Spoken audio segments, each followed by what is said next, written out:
What if I told you that switching one tiny thing about how you pay could completely change how much you spend? I didn't believe it either, so I ran an experiment. For 30 days straight, groceries, bills, coffee, everything, I paid with only my credit card. $1,000. Gone. And the results genuinely shocked me. Not because I overspent, but because of why I overspent. And once you understand the psychology behind it, you'll never look at your wallet the same way again. Let me take you back to day one. I walked into a coffee shop, ordered my usual, tapped my card, done. Painless, effortless, almost too easy. That's the first clue something weird was happening. Here's what most people don't know. Psychologists call it the pain of paying. When you hand over physical cash, actual paper bills, your brain activates the same region linked to physical pain. You feel the loss. You hesitate. You think twice. But a credit card? Your brain barely registers it. It's just a tap, a swipe, a number on a screen somewhere in the future. MIT researchers actually proved this. In a study, people paid significantly more for the same item when using a credit card versus cash.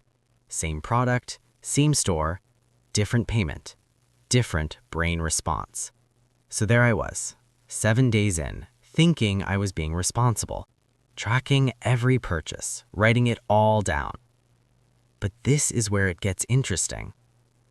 Even though I knew I was tracking, I was still spending more than usual. Why? Because knowing something intellectually and feeling it emotionally are two completely different things. My brain knew the money was gone, but it didn't feel like it was gone. And that tiny, invisible gap between knowing and feeling is exactly where most people lose hundreds of dollars every single month. By day 15, I'd already spent $620, halfway through the month, halfway through the money. And the worst part, I couldn't even remember what most of it was for. A subscription I forgot I had, an extra Uber because I didn't want to wait, a deal I bought because it felt too good to pass up. Sound familiar? This is called cognitive friction. When there's no friction between you and spending, no physical exchange, no counting of bills, no real-time consequence, your brain just lets it happen. And credit card companies know this. They designed it this way. So what do you actually do about it? Here are 3 steps that genuinely rewire how your brain relates to money.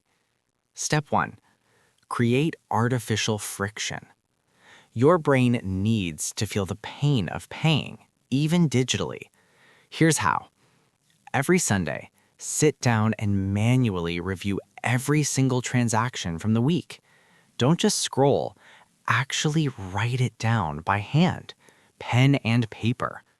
Why does this work? Because writing by hand re-engages the emotional part of your brain. Suddenly, that $14 delivery fee isn't invisible anymore. You're processing it. You're feeling it, just like cash. Real life example? I started doing this on day 16. By day 20, my daily spending dropped by almost 30%. Not because I tried harder, but because my brain finally started registering the cost. You can start today. Grab a notebook. Write every purchase from this week. Don't judge it, just feel it. Step 2. Use the 24-hour rule for non-essentials. Here's the truth. Most impulse purchases feel urgent in the moment and completely unnecessary the next morning. The rule is simple. If something costs more than $20 and it's not essential, food, bills, medicine, you wait 24 hours before buying it. Psychologically, this works because it breaks the dopamine loop. Your brain gets a hit of excitement when it wants something. That excitement makes it feel urgent. But dopamine fades fast. After 24 hours, that must-have feeling drops by 60 to 80% for most people. Real life example, on day 22, I almost bought a $79 gadget I saw in an ad.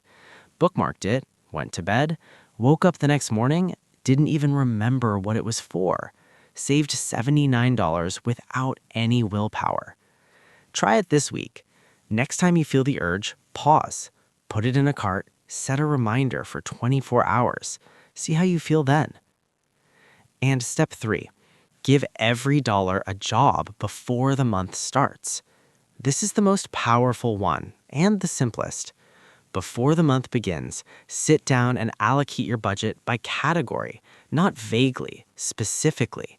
$200 groceries, $50 coffee and dining, $100 entertainment, $100 miscellaneous. This is called zero-based budgeting, a method used by financial therapists because it changes the psychological relationship you have with money.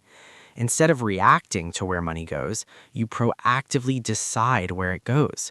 When every dollar has a job, spending without permission starts to feel wrong. Your brain shifts from "can I afford this" to "did I plan for this?"